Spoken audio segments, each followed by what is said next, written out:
तो नेक्स्ट है हमारा वर्नियर बेवल प्रोटेक्टर। ठीक है, इसके बारे में देख लो थोड़ा। किसी जॉब के कोनों को चेक करने के लिए हम प्रायः बेवल गेज या कॉम्बिनेशन बेवल गेज या फिर कॉम्बिनेशन सेट का प्रोटेक्टर का यूज़ करते हैं। ठीक है, परंतु इसकी परिशुद्धता मतलब जो बेवल गेज होती है और कॉम्बिनेशन सेट स्क्वायर होता है उसकी परिशुद्धता 1 डिग्री होती है। ठीक है, इससे भी अच्छी परिशुद्धता जॉब के एंगल को चेक करने के लिए हम वर्नियर बेवल प्रोटेक्टर का यूज़ करते हैं। इसकी बनावट कॉम्बिनेशन सेट के प्रोटेक्टर की तरह ही होती है। ठीक है, प्रोटेक्टर की तरह ही होती है। वर्नियर बेवल प्रोटेक्टर की सहायता से हम कोन को 5 डिग्री मतलब कि अपन बेवल गेज या फिर कॉम्बिनेशन सेट स्क्वायर से अपन चेक करते हैं तो 1 डिग्री तक की परिशुद्धता में माप सकते हैं। इससे भी अधिक परिशुद्धता में माप लेना है तो हम वर्नियर बेवल प्रोटेक्टर का यूज़ करते हैं जो कि 5 मिनट तक की परिशुद्धता में माप सकता है। ठीक है, अब इसका सिद्धांत क्या होता है देखो। इसका सिद्धांत होता है वर्नियर बेवल प्रोटेक्टर का। वर्नियर बेवल प्रोटेक्टर 2 अनुरूप स्केल, एक होता है मेन स्केल, एक होता है वर्नियर स्केल के माप के अंतर के आधार पर कार्य करता है। ठीक है, और इसका जो मटेरियल है, जो अपन मटेरियल यूज रहेगा, यह प्रायः निकेल क्रोमियम स्टील या फिर इनवर स्टील से बनाए जाते हैं। ठीक है, निकेल क्रोमियम स्टील या फिर इनवर स्टील से बनाए जाते हैं।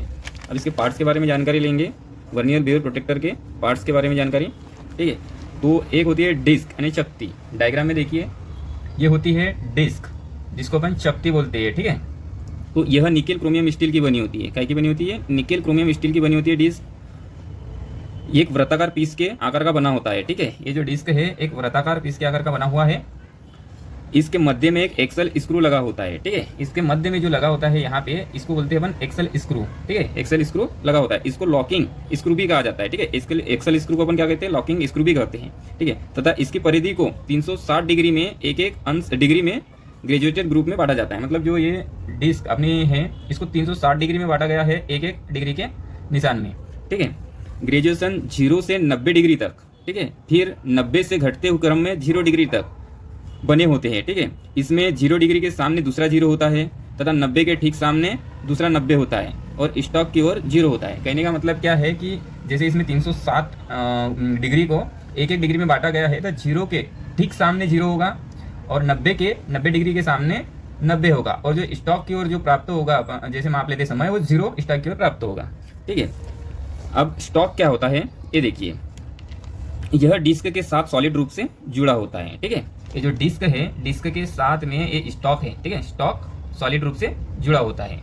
ठीक है, और लगभग 100 mm की लंबाई में बना होता है। ठीक है, तो ये स्टॉक है लगभग 100 mm की लंबाई में बना भी होता है और स्टॉक डिस्क से जुड़ा हुआ होता है। ठीक है, इसमें मोटाई के बीच में एक स्लॉट कटी होती है जो एंगल लेते समय ब्लेड के मूवमेंट में सहायता करता है। ठीक है, ब्लेड के मूवमेंट में सहायता करता है। जो अपना ये स्टॉक है, स्टॉक में एक स्लॉट कटी होती है जो ब्लेड के मूवमेंट में सहायता देता है। ठीक है, अब डायल क्या होता है देखिए। यह एक वृत्ताकार प्लेट होती है, इसमें एक वर्नियर स्केल बना होता है। जो अपना डायल है ये डायल कहलाता है। ठीक है, डायल में एक वृत्ताकार ये वर्नियर स्केल बनी होती है। ठीक है, वर्नियर स्केल बनी होती है जो डिस्क के अनुरूप, ठीक है, जो डिस्क के अनुरूप आकृति में होती है। ठीक है, ये जो डिस्क है उसके अनुरूप आकृति में बनी है। ठीक है, डिस्क के अनुरूप आकृति में बनी होती है। इसके 0 के दोनों ओर 23 डिग्री को लेकर 12 भागों में बराबर बांटा जाता है।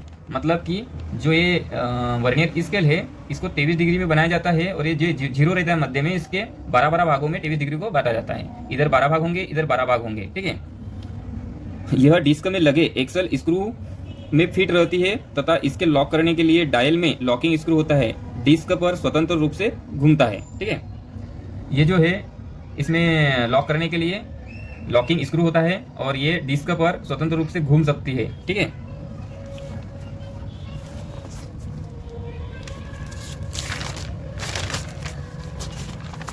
इसके बाद आएगा ब्लेड। ठीक है, इसके बाद ब्लेड जो है यह एक वृत्ताकार पट्टी होती है। ठीक है, यह एक आयताकार, देखो इसके बाद आएगा ब्लेड। ठीक है, ब्लेड क्या है? एक आयताकार पट्टी होती है। ये जो ब्लेड है एक आयताकार पट्टी है जिसके एक किनारे को 45 डिग्री में तथा दूसरे किनारे को 60 डिग्री में बेवेल करके बनाया जाता है। ये जो ब्लेड है इसके एक भाग को 45 डिग्री में तथा दूसरे भाग को 60 डिग्री में बेवेल करके बनाया जाता है। इसके मध्य में एक वृत्ताकार स्लॉट होता है। ठीक है, जिसे हम ब्लेड लॉकिंग में फंसाते हैं। इसमें एक वृत्ताकार स्लॉट होता है जिसमें ब्लेड लॉकिंग में इसको फंसाते हैं। इसको आवश्यकता अनुसार एडजस्ट कर सकते हैं। ब्लेड प्रायः 175 mm से 300 mm तक की पाई जाती है। ब्लेड जो है इसको एडजस्ट कर सकते हैं, इधर उधर सरका सकते हैं तथा यह 175 mm से 300 mm की लंबाई में मिलती है। फिर इसके पार्ट के बारे में देख लो, जैसे कि locking screw, vernier scale, main scale है, ठीक है। तो यहाँ देख लो, इसको बोलते हैं हम डिस्क, जिसको अपन चकती बोलते हैं। ये आ जाएगा वर्नियर स्केल, ठीक है। ये आ जाएंगी मेन स्केल, जो डिस्क है उसके ऊपर मेन स्केल बनी होती है। और ये जो डायल है, डायल में वर्नियर स्केल जुड़ी होती है, जो कि डिस्क के आकृति में होती है। ये नॉब होती है, जो एक्सेल स्क्रू लगा होता है यहाँ पे, ठीक है। ये कहलाएंगे अपनी ब्लेड होती है, ठीक। ये मेजरिंग सरफेस होती है, इसके बीच में जो कोन बनेगा उसी का माप लिया जाता है। और ये ब्लेड लॉकिंग स्क्रू होता है यहाँ पे, स्टॉक और ये ब्लेड को लॉक करने का लॉकिंग स्क्रू होता है। और ये बेस होता है, जिसको स्टॉक बोलते हैं, जो कि 100 mm लंबाई का मिलता है। ब्लेड 175 mm से 300 mm में, एक साइड में 45 डिग्री का और सेकंड साइड में 60 डिग्री का चेम्पर करके बनाया जाता है, ठीक है। अब इसका लिस्ट काउंट के बारे में देख लीजिए। लिस्ट काउंट क्या होता है, ये देखिए। वर्नियर बेवल प्रोटेक्टर की डिस्क पर डिग्री के निशान बने होते हैं, ठीक है। वर्नियर बेवल प्रोटेक्टर के डिस्क पे जो कि डिग्री के निशान बनते होते हैं, जो कि 360 डिग्री के चतुर्थांश में होते हैं, जो कि 0 से लेके 90 तक, 90 से लेके 0 तक, 0 से लेके फिर 90 तक, और फिर 90 से लेके फिर 0 तक बांटा जाता है, ठीक है। चित्र में साफ साफ दिख रहा है, 360 डिग्री में बटा हुआ है चतुर्थांश में, 0 से लेके 90 तक, 90 से लेके 0 तक, और 0 से लेके 90 तक, ऐसे 4 चतुर्थांश में बांटा गया है। इस प्रकार के एक डिवीजन का मान 1 डिग्री होता है, ठीक है। 360 डिग्री में बटा है तो जो एक डिवीजन का मान 1 डिग्री होता है। इसके 23 डिग्री को 12 बराबर भागों में बांटा जाता है, जो कि वर्नियर स्केल में बांटा गया है, ठीक है। और वर्नियर स्केल के जीरो के दोनों तरफ, जो वर्नियर स्केल के बीच में जो जीरो रहेगा उसके दोनों तरफ 12-12 भागों में निशान में बने होते हैं। इसके प्रत्येक तीसरे डिवीजन में जो है 15, 30 तथा 45 और 60 ये मान अंकित होता है, जो कि मिनट को प्रदर्शित करता है, ठीक है। अब इसका लिस्ट काउंट, जो वर्नियर स्केल के जो 12 भाग है, ठीक है, इसको दोनों तरफ जो 12-12 भाग होते हैं, इसको 23 डिग्री में बांटा गया है। तो तब एक वर्नियर स्केल का एक भाग का मान कितना निकल जाएगा, 23 डिग्री बटे के 12, ठीक है। मतलब 1 डिग्री में कितना होता है, 60 मिनट। तो 23 गुना के 60 बटे के 12, और 12 से 60 काटेंगे 5 बार, और 23 गुना 5 आ जाएगा, यानी कि 115 मिनट, ठीक है। 115 मिनट क्या निकलेगा, एक वर्नियर भाग का मान, ठीक है। अब क्या होता है, इसका लिस्ट काउंट क्या होता है, 2 main scale division minus 1 vernier division. 2 क्यों लिए इसमें, जबकि वर्नियर कैलिपर में 1 लेते हैं। तो इसमें क्या होता है, वर्नियर बेवल प्रोटेक्टर में एक वर्नियर डिवीजन का मान जो है मेन स्केल के दूसरे भाग के नजदीक या लगभग छूता है, इसलिए इसमें 2 मेन डिवीजन लेते हैं, ठीक है। 2 मेन डिवीजन मतलब 120 मिनट, और अपना एक वर्नियर डिवीजन का मान कितना निकला था, 115 मिनट। इसको माइनस करेंगे तो ये 5 मिनट, यही है वर्नियर बेवल प्रोटेक्टर का अल्पतमांक, इसको अपन लिस्ट काउंट बोला जाता है। या फिर दूसरी मेथड से देख लीजिए, एक वर्नियर डिवीजन का मान कितना निकला था, 23 डिग्री बटे के 12। लिस्ट काउंट क्या होता है, 2 मेन डिवीजन माइनस के 1 वर्नियर डिवीजन, तो 2 डिग्री हो गया ये, और 23 डिग्री इसका एक वर्नियर डिवीजन का मान, 23 डिग्री बटे के 12। तो लघुत्तम लेंगे 12, और 12 दूआ 24, और 12 से 12 कटा तो ये आ जाएगा 23। मतलब कि 24 में से 23 गया, 1 डिग्री बटे के 12। 1 डिग्री में कितने होते हैं, 60 मिनट, मतलब 60 बटे के 12 मतलब 5 मिनट। ये हो जाएगा इसका अल्पतमांक वर्नियर बेवल प्रोटेक्टर का, ठीक है। अब इसके बाद में देखेंगे कि वर्नियर बेवल प्रोटेक्टर की रीडिंग कैसे लेते हैं। तो वर्नियर बेवल प्रोटेक्टर की रीडिंग के लिए देखिए, अगर इस प्रकार की रीडिंग आई है तो इस प्रकार कैसे रीडिंग अपन नापेंगे, ठीक है। जैसे वर्नियर बेवल प्रोटेक्टर जो मान होते हैं, ठीक है, 0 से 90, 90 से 0, इस तरह के होते हैं। तो देखिए कि जैसे 0 से इधर आ गया, ठीक है। तो 0 से जो 0 जो है वर्नियर स्केल का मान जो है 0, ये मेन स्केल में 45 को मैच कर रहा, 45 को मैच कर रहा 0, ठीक है। तो इसकी मेन डिग्री कितनी निकल गई, 45 डिग्री, ठीक है।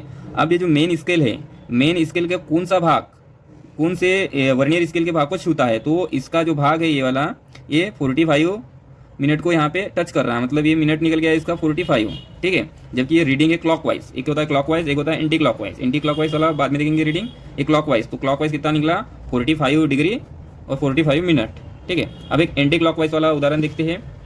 एंटी क्लॉकवाइज वाला उदाहरण में देखिए कि 0 से लेके, अब देखो एंटी क्लॉकवाइज, एक क्लॉकवाइज देखे थे, अब ये आ जाएगा एंटी क्लॉकवाइज। तो एंटी क्लॉकवाइज में क्या हो गया कि जैसे 10, 20, 30, 40, 50, ये 55 है, 55 की बाद वाली ये मैच कर रहा 0 को, ठीक है। तो ये आ जाएगा 55 डिग्री आ गया। फिर इसके बाद की 30 मिनट वाली रेखा इसको मैच कर रही है, तो ये 30 मिनट आ गया। तो ये कितना निकल गया, 51 डिग्री 30 मिनट, ठीक है। अब 30 मिनट एंटी क्लॉकवाइज है। एंटी क्लॉकवाइज जब भी रीडिंग लेते हैं तो इसको 180 डिग्री से अपन माइनस करते हैं, ठीक है, घटाएंगे, क्योंकि एंटी क्लॉकवाइज है और क्लॉकवाइज में नहीं करते, डायरेक्ट रीडिंग निकल जाती है क्लॉकवाइज में। एंटी क्लॉकवाइज में 180 से घटाते, 180 से घटाना है 51 डिग्री 30 मिनट, तो इसमें मिनट का है नहीं, तो एक इधर कम कर देंगे डिग्री में, एक डिग्री कम कर देंगे, इधर मिनट ला देंगे, ठीक है। तो 169 डिग्री 60 मिनट हो गया, 60 मिनट में से 51 डिग्री 30 मिनट को घटाना है, तो 60 में से 30 गया, 30 डायरेक्ट 30 मिनट आ गया। फिर 9 में से 1 गया 8, यहाँ 2 बचा और 1, मतलब 128 डिग्री 30 मिनट इसका आंसर निकल गया, ठीक है। इसी प्रकार से अपन रीडिंग निकालते हैं।